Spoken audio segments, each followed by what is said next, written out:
चलो, क्वेश्चन चल रहा था ना इसमें,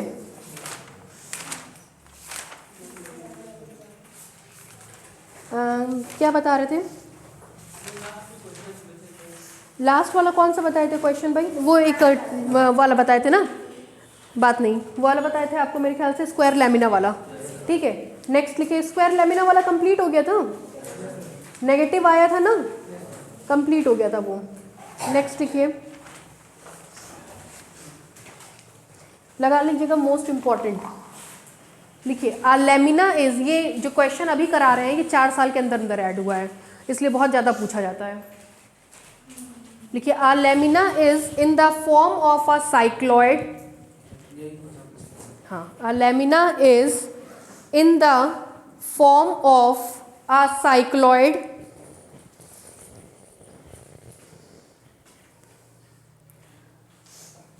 whose generating circle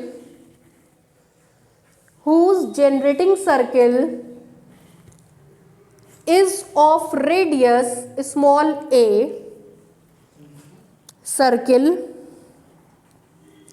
is of radius small a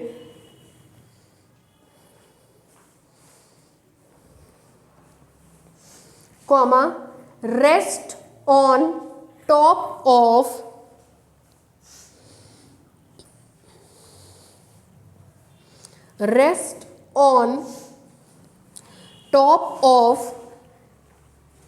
another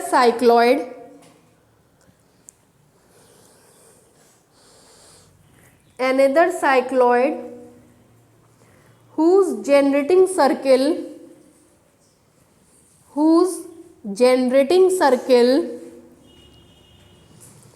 is of radius small b,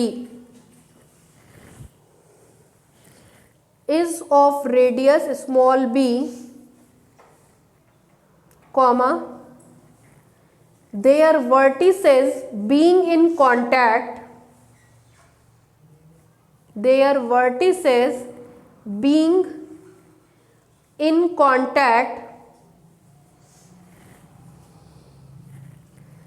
and their axis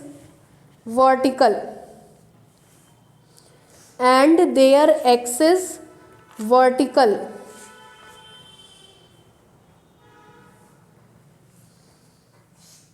full stop. If small h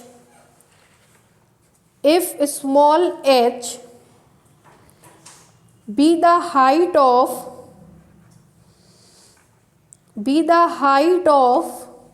center of gravity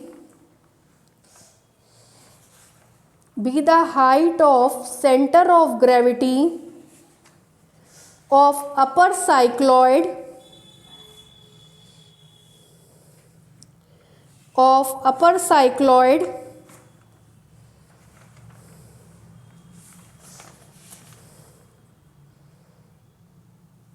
above its vertex,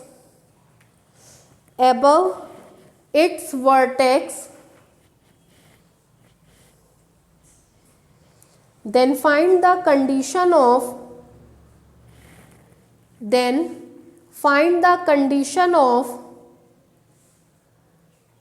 stable and unstable equilibrium. Then find the condition of stable and unstable equilibrium.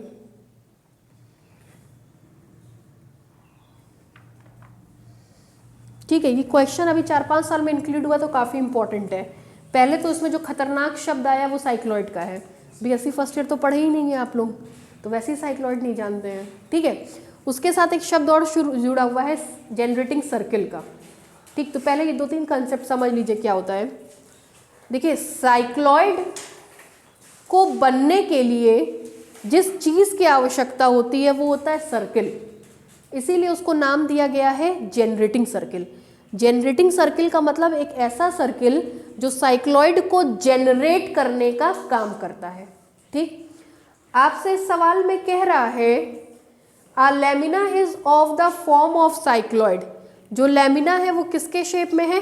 Cycloid के। Cycloid ऐसा होता है, या तो ऐसा या तो ऐसा।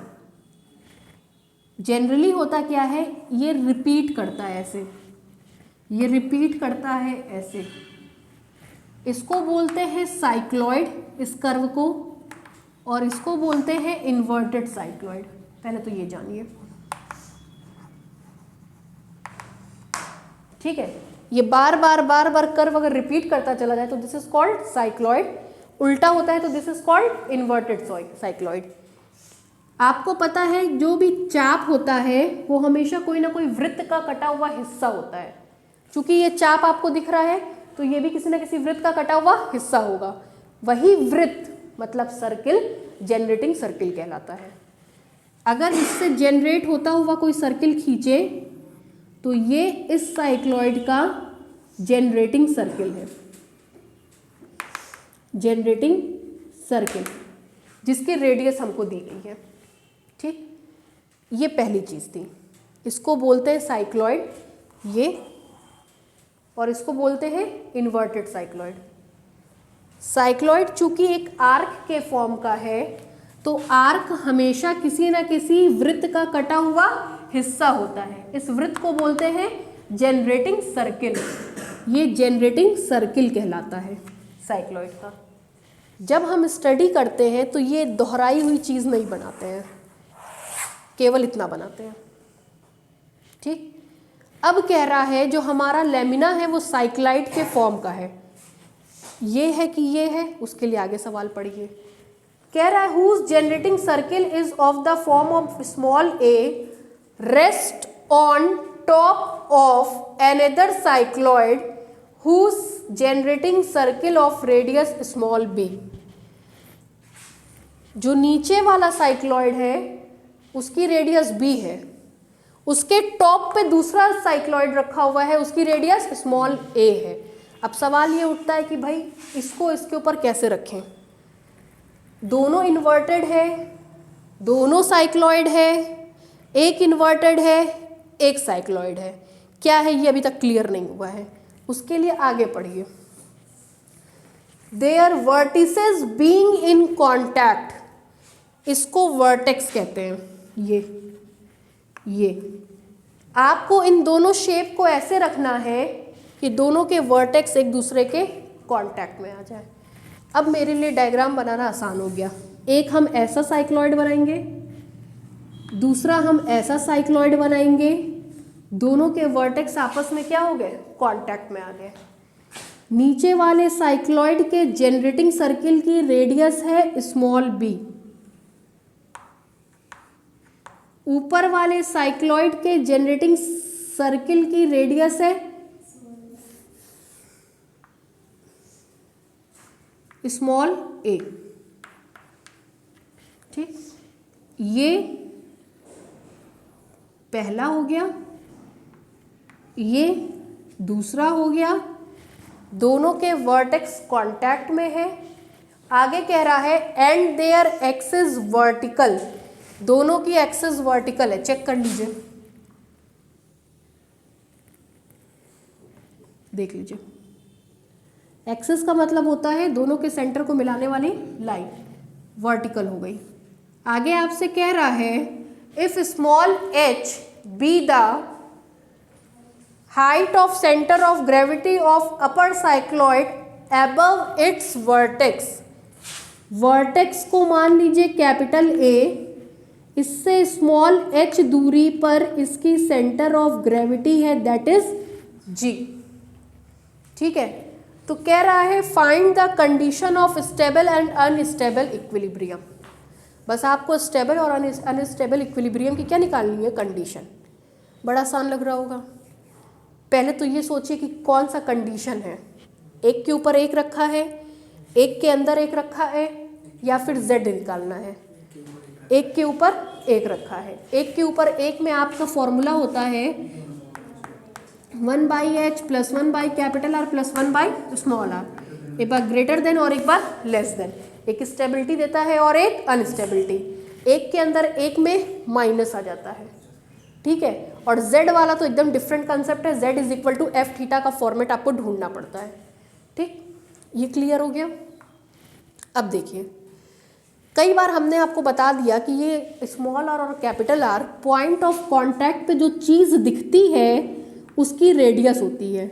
एक आध क्वेश्चन में आपको समतल दर्पण दिख रहा था तो उसकी रेडियस क्या हो गई थी, इनफाइनाइट। आपको ये और ये दिख रहा है, मतलब कहीं ना कहीं आपको साइक्लॉइड की रेडियस ऑफ कर्वेचर निकालना पड़ेगा। क्या निकालना पड़ेगा, साइक्लॉइड का रेडियस ऑफ कर्वेचर।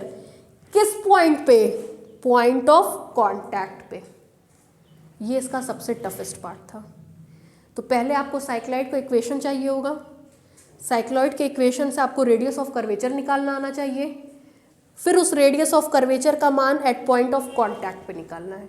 तब कहीं जा करके ऊपर वाला साइक्लॉइड और नीचे वाले साइक्लॉइड का रेडियस ऑफ कर्वेचर मिलेगा। एच आपको पता ही है, एच की वैल्यू एच ही है, रख देंगे। एक स्टेबिलिटी का इक्वेशन आएगा, एक अनस्टेबिलिटी का आएगा, वही आपको फाइंड आउट करना है। क्वेश्चन समझ में आ गया। साइक्लॉइड का इक्वेशन बताइए। नहीं पता है, रट लेंगे, बता दे तो रट लेंगे। S is equal to 4a sine psi. आज के बाद रट लीजिएगा।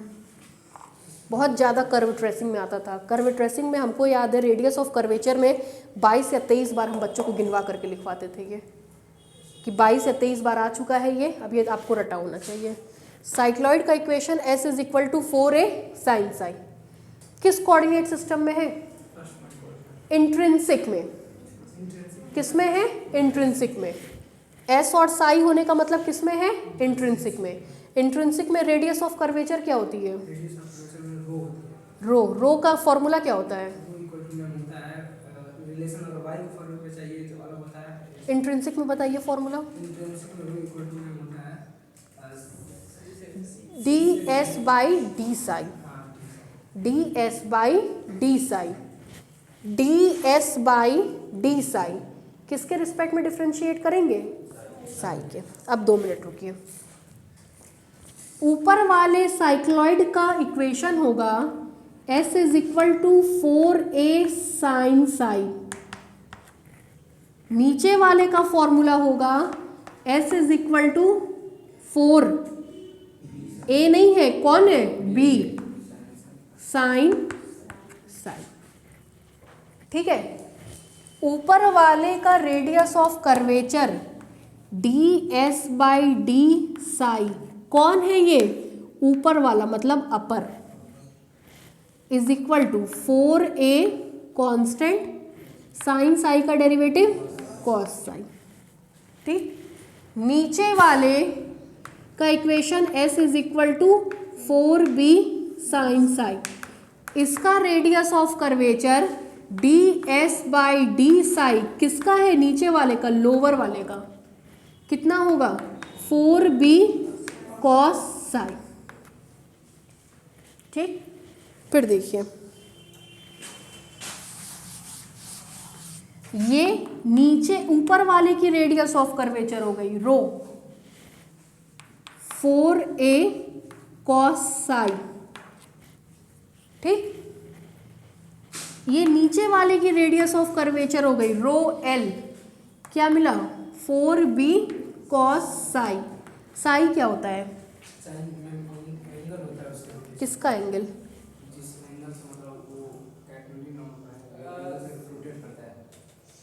कुछ नहीं जानते हैं, खाली है एकदम। किसी पॉइंट पर खींचा गया टेंजेंट एक्स एक्सिस से जो एंगल बनाता है वो एंगल क्या होता है, साई। हम लोग को किस पॉइंट पर चाहिए, ए पॉइंट पर, पॉइंट ऑफ कांटेक्ट पे। क्यों भाई, पॉइंट ऑफ कांटेक्ट पे तो रेडियस ऑफ कर्वेचर आप निकालते हो। अगर पॉइंट ऑफ कांटेक्ट पे समतल दर्पण दिखता था तो उसकी रेडियस ऑफ कर्वेचर क्या होती थी, इनफाइनाइट। तो पॉइंट ऑफ कांटेक्ट क्या है, ए पे टेंजेंट ड्रॉ करिए। ये हो गया टेंजेंट। ये एक्स एक्सिस से कितना एंगल बना रहा है, 0। डरिए मत, गलती बताएंगे ना, 0 की जगह जो है 1000 बता देंगे, यही ना होगा। कितना एंगल बना रहा है, क्यों, क्योंकि ये इसके क्या है, पैरेलल। 2 पैरेलल लाइन के बीच का एंगल 0 डिग्री। तो ये इससे कितना एंगल बनाया, 0। At point of contact capital A, point of contact पे साई की वैल्यू कितनी हो रही है 0। तो जब पॉइंट ऑफ कॉन्टैक्ट पे निकालते हैं तो नीचे वाले की रेडियस कैपिटल आर और ऊपर वाले की radius small r. At point of contact capital A r is equal to, r radius किसके होती है, नीचे वाले की कि ऊपर वाले की, नीचे वाले की, नीचे वाले की। किस पॉइंट पर, एट पॉइंट कैपिटल ए। कैसे मिलेगी, साई की जगह रख दीजिए 4b cos 0, cos 0 की वैल्यू 0 ना 1, तो r इज इक्वल टू नीचे वाले की radius of curvature at A is equal to 4b। ठीक, ऊपर वाले की रेडियस को किससे डिनोट करते हैं, स्मॉल r से। किसकी होती है ये, ऊपर वाले की।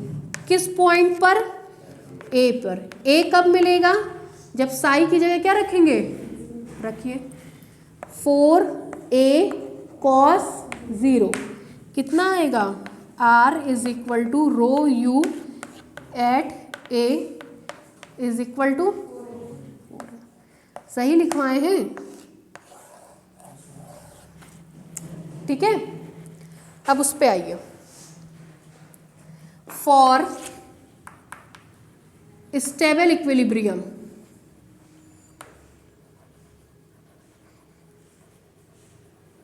स्टेबिलिटी की कंडीशन देखिए, 1/h होता है, 1/r होता है, 1/r होता है। स्टेबल कब होगा, जब एनर्जी कम होगी। एनर्जी कम होगी मतलब हाइट कम होगी, हाइट कम होगी मतलब 1/h क्या होगा, अधिक होगा। 1/h अधिक, h कम, एनर्जी कम, क्या होगा, स्टेबल। करवाइए, दिस इंप्लाइज h की जगह तो h ही रहेगा, ग्रेटर देन r की जगह 4b, स्मॉल r की जगह 4a। दिस इंप्लाइज 1/h, कुछ एलसीएम होगा 4ab, तो a प्लस b पलट दीजिए, इंटरचेंज कर दीजिए, h ऊपर 4ab ऊपर, a प्लस b नीचे, इनइक्वलिटी बदल जाएगी। 1/h पे मुंह खुला है तो h पे मुंह क्या होगा, बंद होगा। ये कंडीशन हो गई स्टेबल इक्विलिब्रियम की। और जब अनस्टेबल निकालेंगे तो फॉर अनस्टेबल इक्विलिब्रियम, कंडीशन बोलिए, अनस्टेबल की condition 1/h less than 1/r plus 1/r। h की जगह क्या रखाएगा, h 1/4b प्लस 1/4a।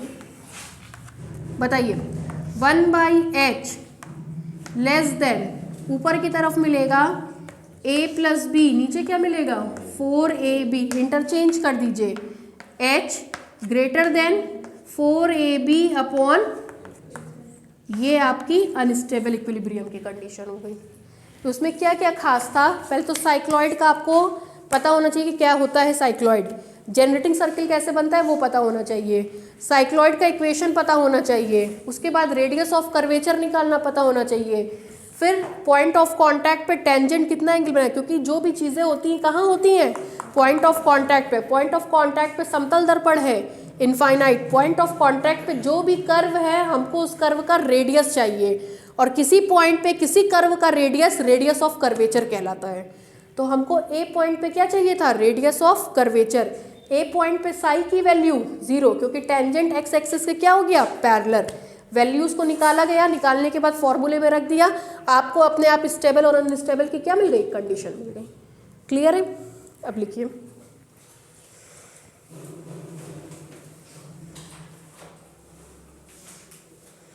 देखिए, let the intrinsic equation of cycloid is let the intrinsic equation of cycloid is, cycloid के बगल में एक शब्द बढ़ा लीजिए, let the intrinsic equation of upper cycloid is, नीचे से लिखिए S is equal to 4a sine psi, equation number 1, S is equal to 4a sine psi, equation number 1, नीचे से लिखिए where A is the radius of, where A is the radius of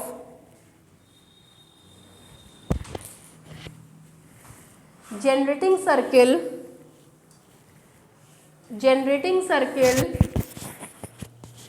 of upper cycloid,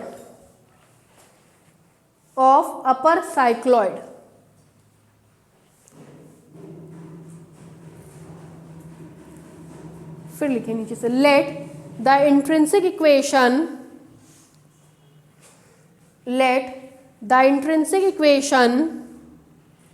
of lower cycloid is,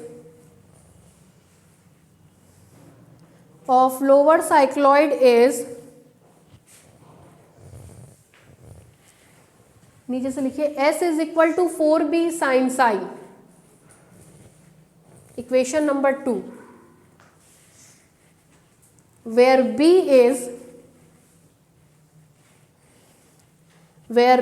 is radius of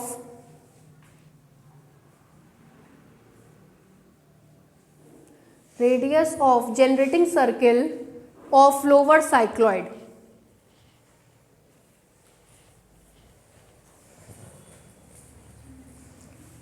ठीक है, फिर नीचे से लिखिए late line change करके लिखिएगा, let capital A be the point of contact, let capital A be the point of contact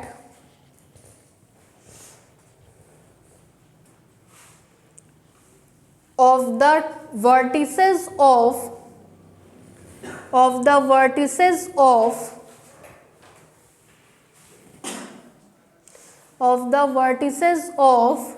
given two cycloid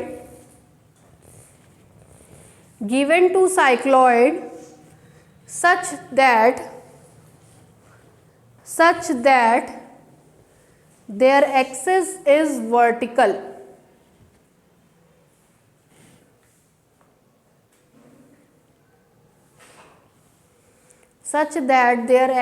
vertical.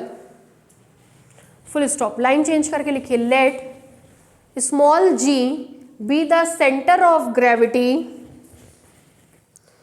let small g be the center of gravity of the upper cycloid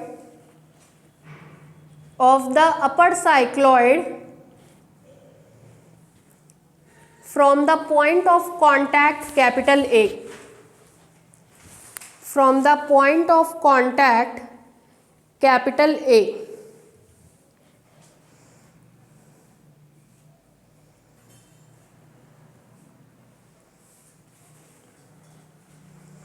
Then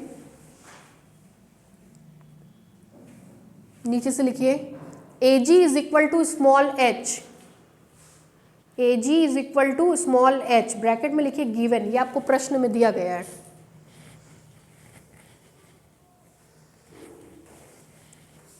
हो गया, फिर नीचे से लिखिए late रो u, ऐसे ही लिखिएगा rho u and rho L be the radius of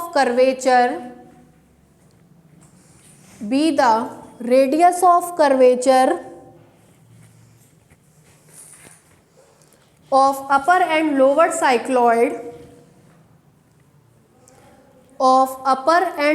cycloid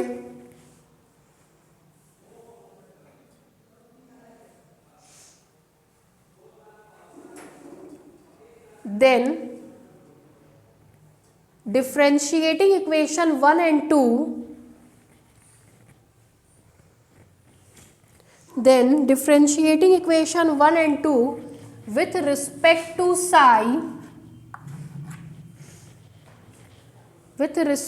psi, comma we have, ये दोनों लाइन लिखिए।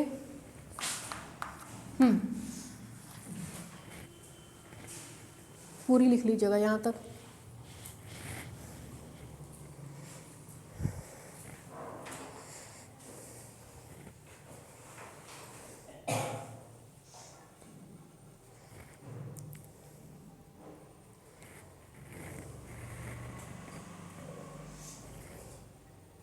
कल आइएगा ना तो बुक लेकर के आइएगा, है ना। कल इसका लास्ट क्वेश्चन कराएंगे और कल ही चैप्टर ख़त्म कर देंगे। आज एक होमवर्क देंगे, वो कॉपी में करके लाइएगा, देखिएगा आपको आ रहा है कि नहीं आ रहा है। हो गया यहाँ तक? यहाँ तक लिख लिया?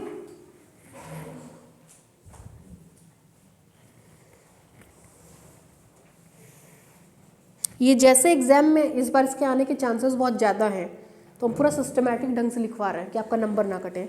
एक एक लैंग्वेज, एक एक चीज़ इंक्लूड करा रहे हैं कि अगर ऐसे ही लिख कर के आएंगे तो फिर फुल मार्क्स मिलेगा, ठीक है। तो पूरा हम रिप्रेजेंटेशन के साथ ये लिखवा दे रहे हैं ताकि आपके नंबर ना कटे। इसके आने के चांसेस बहुत ज़्यादा है इस बार। यहाँ तक हो गया? नीचे से लिखिए,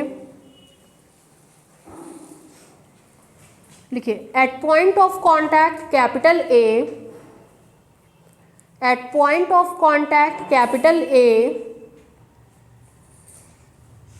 comma, since tangent capital T, tangent capital T parallel to x axis, since tangent capital T parallel to x axis,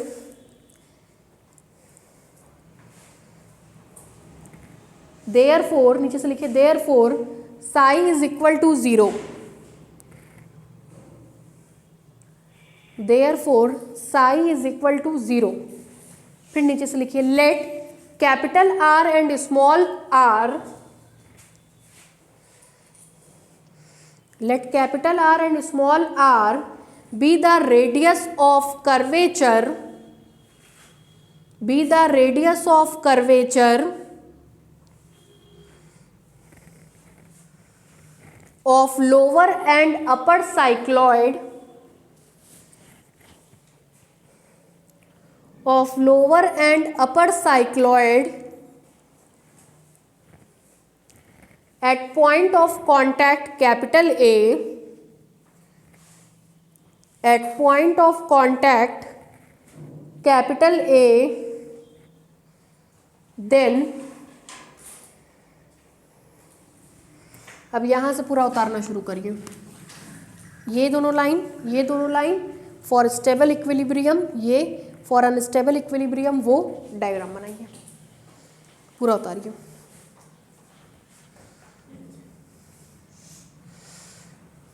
अगले संडे को टेस्ट है, पता है कि नहीं? हाँ, इसके बाद वाले संडे को अनाउंस करवाए थे ना, बोले थे ना हम। इसी का नहीं, कॉलेज में किसका है? एब्स्ट्रैक्ट अलजेब्रा का है। कब है? संडे को नहीं ना, तो इस संडे को छोड़ करके अगले संडे को आपका इसका टेस्ट होगा, कोप्लेनर फोर्सेस और वर्चुअल वर्क, स्टार्टिंग वाले दोनों चैप्टर बस। इसका कहाँ हो गया? कॉपी बड़ी अच्छी थी आप लोगों की, बटी तो है नहीं, है ना। अरे हमको शर्म आ रही थी बांटने में, तो हम नहीं बांटे। कोप्लेनर को ढंग से पढ़ के आइएगा। अभी पूरा 15 दिन है ना आपके पास, ठीक है। आज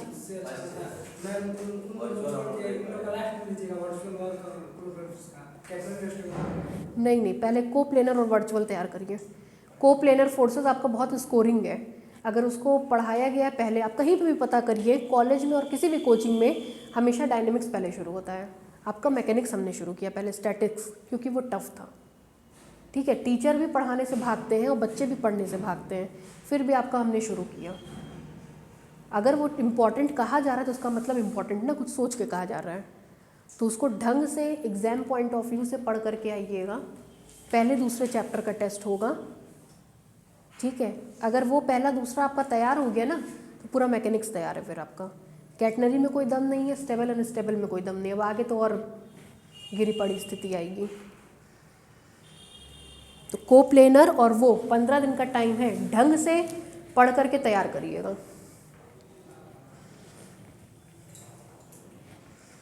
बस जो नंबर टेस्ट में आएगा वही एग्जाम में आएगा, ये सोच के पढ़िएगा। जिसका हाईएस्ट होगा उसको उपहार पूर्वक जो है कैश दिया जाएगा। अब वो चाहे पिक्चर देखे, चाहे खाए पिए, चाहे घूमे, चाहे फिरे, चाहे किताब खरीदे, वो उसकी मर्जी, ठीक है। तो थोड़ा ढंग से दीजिएगा।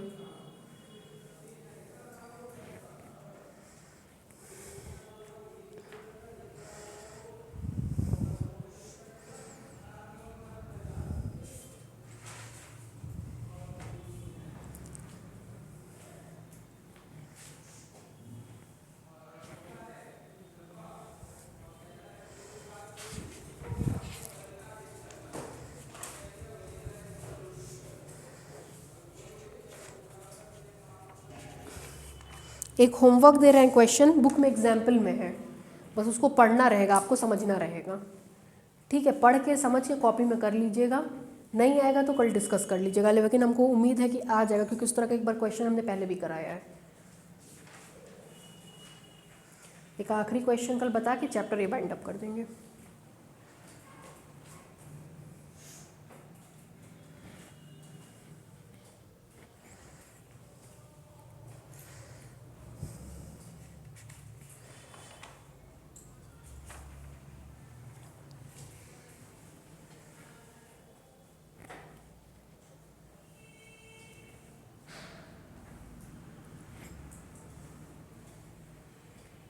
हो गया भाई?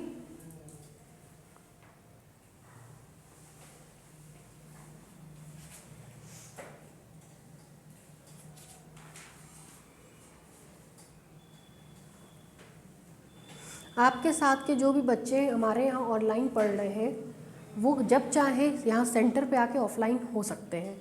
अगर वो खाली हैं, छुट्टी है, उनका मन है आज ऑफलाइन पढ़ने का, वो आ सकते हैं, अपनी प्रॉब्लम भी डिस्कस कर सकते हैं, असाइनमेंट शीट भी ले सकते हैं।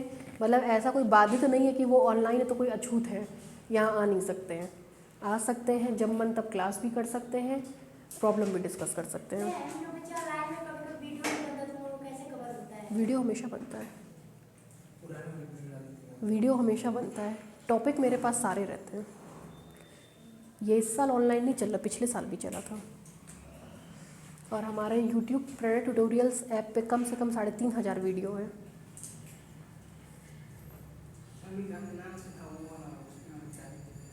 हमने सब लॉक कर दिया अभी इधर में।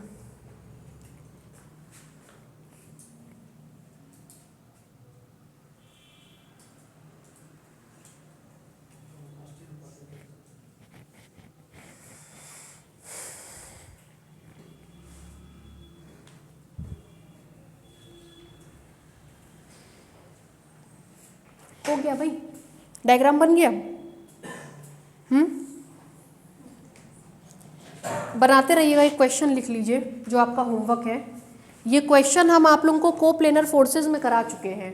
एग्जाम में आता है तो ये आगे लिख करके आता है कि कोप्लेनर के हिसाब से करना है, कि वर्चुअल वर्क डन के हिसाब से करना है, कि आपको स्टेबल अनस्टेबल के हिसाब से करना। और बहुत इंपॉर्टेंट है सेशन के लिए। एग्जाम्पल में सबकी बुक में मिल जाएगा, क्योंकि किसी के पास नया और पुराना एडिशन, इसलिए हम क्वेश्चन ही लिखवा दे रहे हैं ताकि आप बाद में ये